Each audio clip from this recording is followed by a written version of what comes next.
Hello പ്രിയരെ, ഇത് നോക്ക്.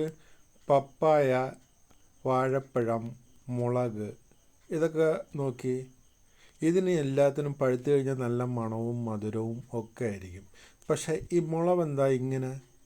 പഴുത്താലും അതിന് രുചിക്ക് യാതൊരുവിധ മാറ്റവും സംഭവിക്കുന്നില്ല. ഇതിൽ ഒരു കെമിക്കൽ അടങ്ങിയിട്ടുണ്ട്. ഏത് കെമിക്കലാണെന്ന് അറിയാവുന്നവരൊന്ന് പറയാമോ?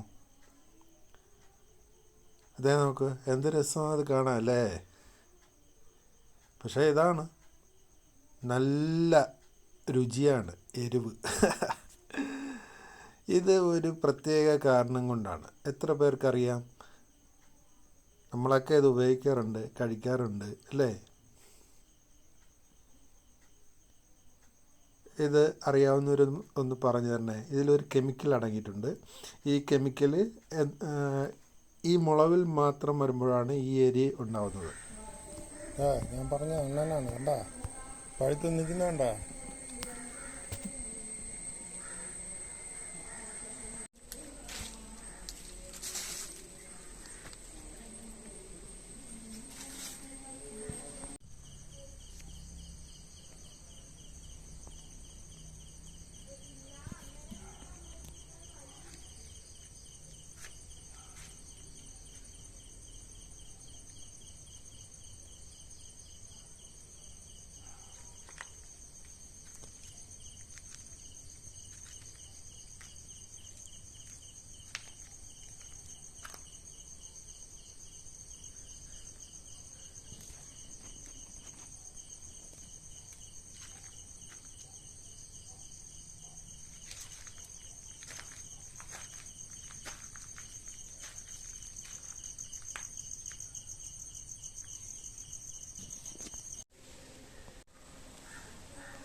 ഇത് സപ്പോർട്ടയാണ്, കണ്ടോ?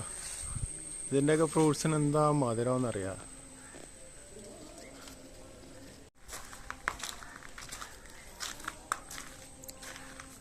ഇത് നോക്ക്, അമ്പഴം കണ്ടോ?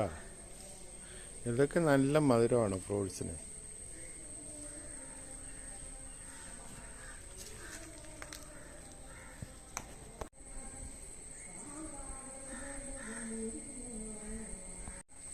ഇത് കണ്ടാ, അടിപൊളി ടേസ്റ്റാണ് ഈ കൊക്കോ പഴത്തിനൊക്കെ. നല്ല രസമാണ് കഴിക്കാനായിട്ട്. പക്ഷേ മുളക് മാത്രം കഴിച്ചു കഴിഞ്ഞാൽ 8ന്റെ പണി കിട്ടും. എന്താണെന്നൊന്ന് പറയാമോ?